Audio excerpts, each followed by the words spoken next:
আর কোনোদিন আন্দোলনে আসার সাহস করবি?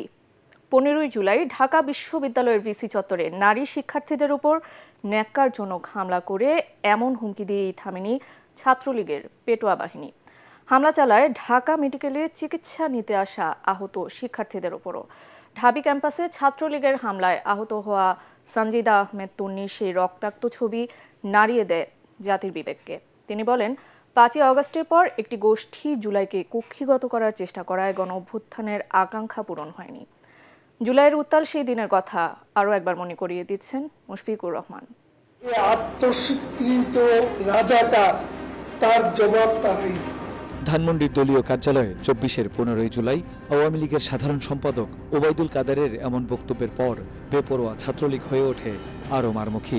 যারা বাড়াবাড়ি করছে সবকিছুর জবাব দেওয়া হবে। তৎকালীন ছাত্রলীগের সভাপতি সাদ্দাম হোসেনের এমন হুমকির পর বিভিন্ন শিক্ষা প্রতিষ্ঠানে শুরু হয় ক্ষমতাসীনদের তাণ্ডব। ছাত্রলীগের ছেলেমেয়েরা বাসের 3 সাইড থেকে আমাদেরকে ঘিরে ধরে, একদম সিরিয়াল ধরে লাঠি নিয়ে দাঁড়িয়েছিল যে আমরা যে বের হব ওইখান থেকে সবাইকে আসলে মারবে। একটা ইট এসে আমার মুখের উপর পড়ে এবং আমার চশমা কাঁচ ভেঙে যায়, চোখের নিচটাতে একটা গভীর ক্ষত হয়ে যায়। ঢাবির ভিসি চত্বরে নারী শিক্ষার্থীদের ওপর নারকীয় হামলা নাড়া দেয় পুরো জাতির বিবেককে। ধাওয়া পাল্টা ধাওয়ায় রণক্ষেত্রে পরিণত হয় পুরো ক্যাম্পাস। আন্দোলনে যাওয়াটাই যেন শিক্ষার্থীদের অমার্জনীয় অপরাধ। আমরা যে আন্দোলনে আসার সাহস করছি এটা নিয়ে কোশ্চেন করতে হবে। মেয়েদেরকে ওরা স্পেসিফিকভাবে মারতে থাকে এবং জিজ্ঞেস করে, তোরা আর কোনোদিন আন্দোলনে আসার সাহস করবি?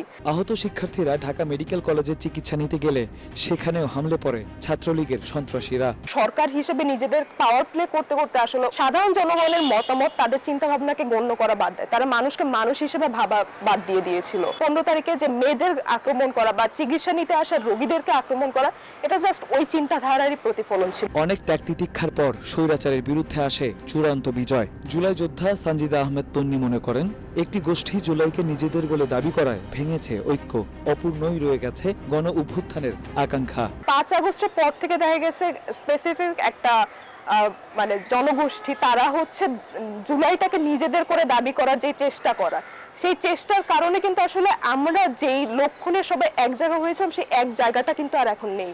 সো আমরা ওই এক না থাকার কারণে কিন্তু আমাদের জুলাইয়ের যে টার্গেট ছিল সেটা কিন্তু আমরা কমপ্লিট করতে পারিনি। নির্বিচারে যারা ছাত্র জনতার প্রাণ কেড়ে নিয়েছে সেই ঘাতকদের বিচারের আওতায় এনে জবাবদিহিতা নিশ্চিত করা না গেলে দেশের সুস্থ ধারার রাজনীতি করা সম্ভব না বলে জানান জুলাই আন্দোলনের এই অকুতোভয় সৈনিক। আওয়ামী লীগ এবং ছাত্রলীগের যেই লোকগুলো আসলে জুলাই অভ্যুত্থানের বিপক্ষে কাজ করেছে তাদের সবাইকে আসলে বিচার ব্যবস্থার মধ্যে এনে তাদের ওই অ্যাকাউন্টেবিলিটির জায়গাটা যদি ক্রিয়েট না করা হয় তাহলে আসলে বাংলাদেশের সুস্থ রাজনীতি কোনোদিন সম্ভব না। মুশফিকুর রহমান, এটিএন বাংলা, ঢাকা।